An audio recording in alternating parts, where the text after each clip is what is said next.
The mission culminates here. Maya is at the gate of the secret Knoxville, Tennessee facility. She has the check, she has the codes, but the security guard has just delivered the most terrifying words in covert operations.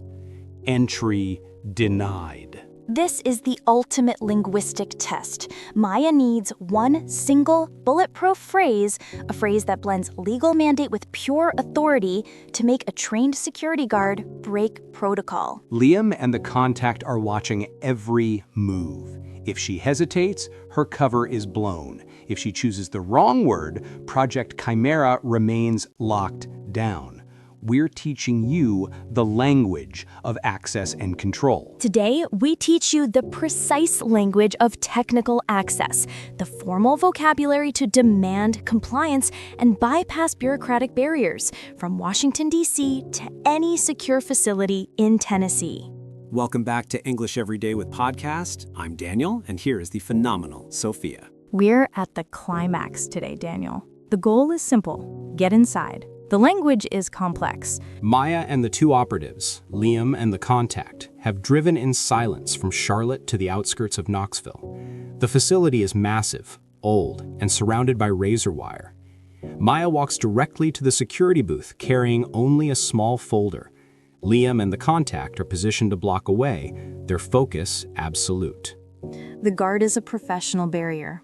Maya must use professional English to sound entirely legitimate, but the guard is highly trained to detect even the slightest error in documentation or protocol. The atmosphere is tense.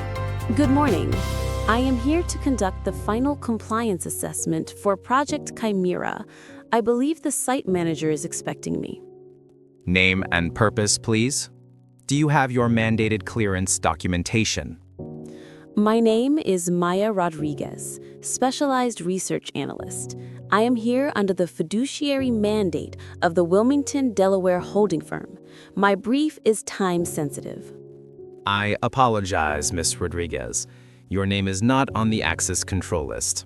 I see a general assessment permit, but no specific authorization code. Entry denied. The worst possible outcome, Maya is facing a direct linguistic failure. She has to counter with a phrase so powerful that it overrides the guard's standing order. Let's decode the formal language used to control access.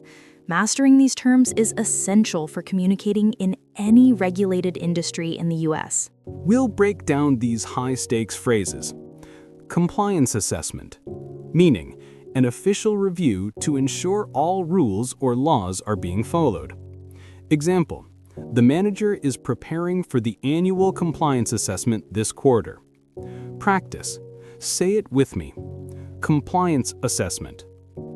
Mandated clearance documentation, meaning required official papers proving you are legally allowed to be there. This is ultra-formal vocabulary. Example: all visitors must present mandated clearance documentation at the front desk. Practice. Mandated clearance documentation. Access control list, ACL, meaning a technical list specifying who is permitted entry to a system or location. Example: the technician checked the access control list before granting the user privileges. Practice. Access control list. Now, for the most powerful phrase that Maya must use to win this situation. It's the language of overriding authority. This phrase shifts the entire legal risk from Maya onto the guard, forcing him to reconsider. Fluency builder. I am authorized under a direct legal mandate, meaning my authorization comes from a legal document, the fiduciary mandate. Practice. Repeat after me. I am authorized under a direct legal mandate. Maya has just been told entry denied, but she knows the key phrase. She must deploy the language of overriding authority to force the security guard to yield. Remember, this isn't about asking, it's about stating a legal reality that shifts the risk onto the person saying no. I am authorized under a direct legal mandate. If you deny access, you are in violation of that mandate, and you are creating a failure in the chain of fiduciary liability. I suggest you check your internal security protocol immediately. I cannot authorize an override without a corresponding digital code. We have a strict protocol against external documents. Then you must notify the site manager immediately and log my presence as a critical compliance variable. That is the minimum requirement under your standard operating procedure, SOP. Do you understand your SOP? Understood. Please stand by while I initiate the security notification. She won. Maya used cold, precise language to break through the bureaucratic wall. Notice how she used SOP, a highly common technical acronym in American industry, to assert knowledge of the guard's job. She gave him a choice between simple compliance, notifying his manager, and facing a fiduciary liability, a risk no employee wants to take. That intense exchange gives us our highest level phrases yet. This is how you use English to command a conversation and assert legal or professional dominance. Let's master the language that forced the guard to back down. Fiduciary liability, meaning legal responsibility for managing assets, money, or data. Application. This is a power word. It shifts the entire conversation from a simple rule, no entry, to a serious legal threat. You could be sued. Example. If we leak the data, the manager could face serious fiduciary liability. Practice. Fiduciary liability. Internal security protocol, meaning the specific set of rules and steps a facility uses to maintain safety. Application. Asking the guard to check his own protocol forces him to pause and reassess his standing orders.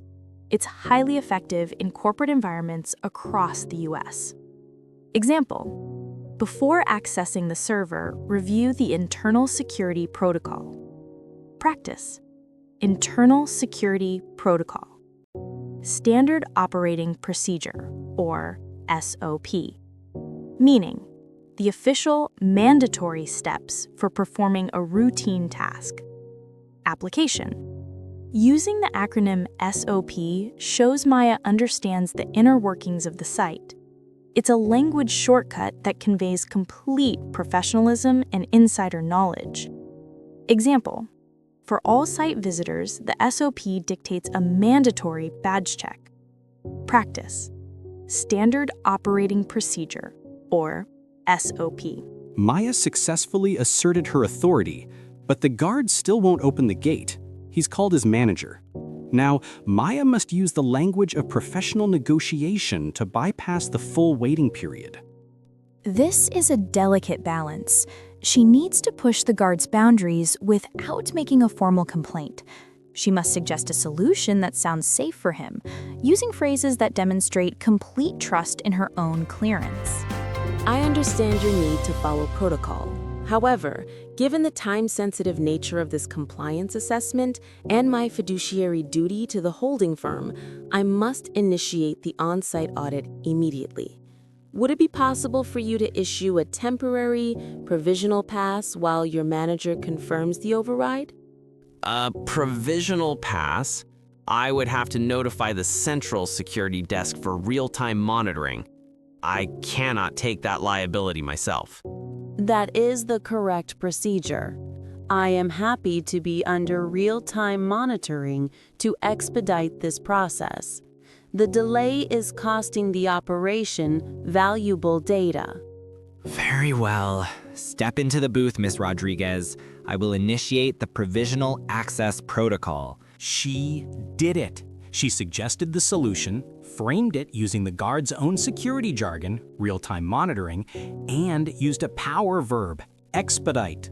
Maya won that negotiation without ever raising her voice. That's true English proficiency. Let's extract the new power phrases Maya used to close the deal and win entry. This is the language of expediency. These phrases are perfect for pushing deadlines or getting priority in any office or regulated setting. temporary provisional pass, meaning a short-term conditional authorization. Provisional is a high-level adjective meaning for the present time but likely to be changed. Example, we couldn't get full mandated clearance, so they issued a temporary provisional pass for the afternoon. Practice. Temporary provisional pass. Real-time monitoring, meaning being watched and tracked live by security. Application. Maya offered this to shift the liability away from the local guard. It's an excellent way to show you accept strict oversight to gain immediate access. Example, for this highly sensitive server, all user activity is under real-time monitoring. Practice. Real-time monitoring. Expedite. Verb. To make a process happen sooner or more quickly. Application. This is a vital power verb in American business. It implies speed and efficiency, making the delays sound costly. Example, can you expedite the transfer of the Virginia records? Practice. Expedite this process. Maya's masterful use of fiduciary duty and expedite has forced the guard's hand. He knows denying her now is a greater risk than granting her temporary access. Watch how the dialogue ends. It's short, formal, and leaves no room for casual small talk, which is standard for high-security environments in places like Washington, D.C. Security notification initiated. Granting provisional access to analyst Rodriguez. Temporary pass issued. You must wear this temporary provisional pass and remain within the perimeter of the main lobby. Do not attempt to access any restricted area. Understood. I will be mindful of the operational parameters. The gate swings open. Maya walks into the facility. Liam and the contact watching from the street see her succeed. They exchange a quick, silent nod. But is it a nod of approval or something darker?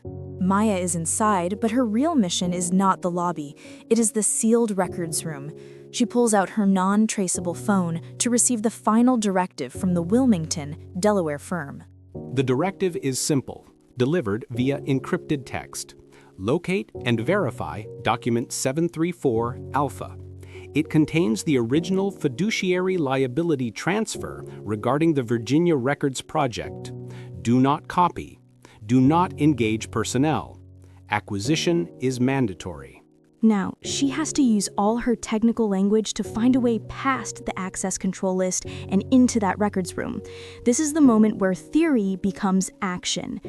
But as she takes her first steps into the lobby, a figure emerges from a side office. Not Liam, not the contact, but the site manager. Before we hit the next episode, let's review the language of operational fluency one last time. Imagine you are giving your final report. Review these core terms. Fiduciary duty, the highest professional responsibility. Expedite, the power verb that means make it faster. Mandated clearance, official legal permission. SOP, standard operating procedure, the required rules of engagement. Use these phrases to listen, speak, and improve your professional dialogue every day. Maya is walking directly toward the site manager. The manager is holding a file and staring right at her. The file is titled Analyst Provisional Access Revocation. The manager is preparing to utter the words that will seal her fate, but Maya has one final move. Does she try to distract him with small talk, or does she instantly deploy a powerful, evasive English phrase? Join us next time for Episode 7 to find out if Maya can escape the Tennessee trap. That's all the time we have for Entry Denied. Listen, speak, and improve your English every day with podcast.